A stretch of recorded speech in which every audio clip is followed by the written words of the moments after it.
Alright, classmates and professors. So, due to some unforeseen circumstances, I have the number of audience members that I need, which is 4. I actually have 5.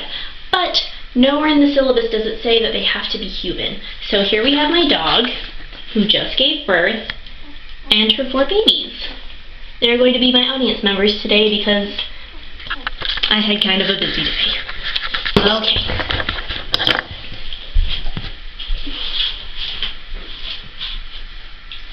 So, today I'm going to be talking about the prison industrial system and ways that we can all help. So the prison industrial system comprises over 300 prisons, and 1.4 million Americans are in state prisons, 200,000 are in federal prisons. Most of these people are African American, are male. Instead of looking at ways that we can improve on the number of people going to jail, which would be lessening that, the government's looking at ways that they can make a profit off these individuals. So, the prison industrial system is any way where industry or the government makes money off of prison workers. So if a prisoner does laundry for the whole prison, that's not part of the prison industrial system. The prison industrial system is something like Wendy's, where they have prison workers working with the cows. Don't go to Wendy's, guys. So the people that benefit, obviously the government, and businesses that use the prison industrial system, because they get a tax write-off for every prisoner they employ. So the first misconception is that they're learning a skill. And while prisoners may be learning a skill while they're working for a company while incarcerated, what kind of job would they get once they're out in the real world?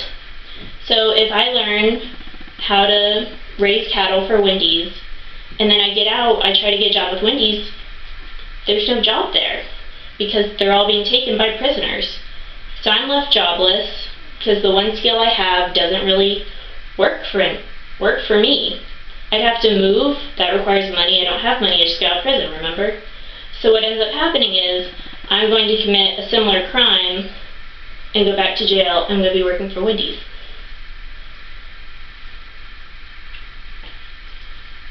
The second misconception is that recidivism rates are lower in the prison industrial system than with other than work programs. So the study that looked at this was Smith et al. In 2006. But what's really shady about Smith's report is that even though she matches race, gender, crime, and number of write-ups while in prison, she doesn't match it state for state. So something that someone was imprisoned for, when they get out, it might not be illegal. Say, for instance, medical marijuana. So if I go to jail because I was smoking marijuana, and I work for a company while I'm in prison, and when I get out, marijuana is no longer illegal in my state, I'm not going back to prison. So there's no clarity in how they really measured this. An other than work program that they say doesn't work is called Patriot Paws, where prisoners will get a service dog that they train. Service dogs require $33,000 over 2 years before they're ready to go and actually help people. So in the programs where prisoners have dogs to train, the dog actually becomes a status symbol. So the better behaved your dog is, the more privileges you get, the more people respect you, and violence in prison is only to gain respect from other prisoners. I don't take your pen because I want your pen. I take your pen so I know and you know and everyone else knows that I can take it. But they don't have that problem when the only status is how much effort they put into their dog. This is my uncle with his service dog Joy. She was trained in a women's prison in Texas. Another solution is behavioral therapy, which makes so much sense. It's cited all over education to help students with their impulse control and with learning behaviors. So what behavioral therapy does is teaches people to inhibit otherwise really quick emotional responses. So instead of, if I see someone disrespecting me, but I've had behavioral therapy, I can evaluate the situation better and move on. If I see an easy opportunity to commit a crime, like someone leaves their laptop out, I'm going to think through it because I've had this behavioral therapy. And that's actually what's going to lower the rate of people who return to prisons.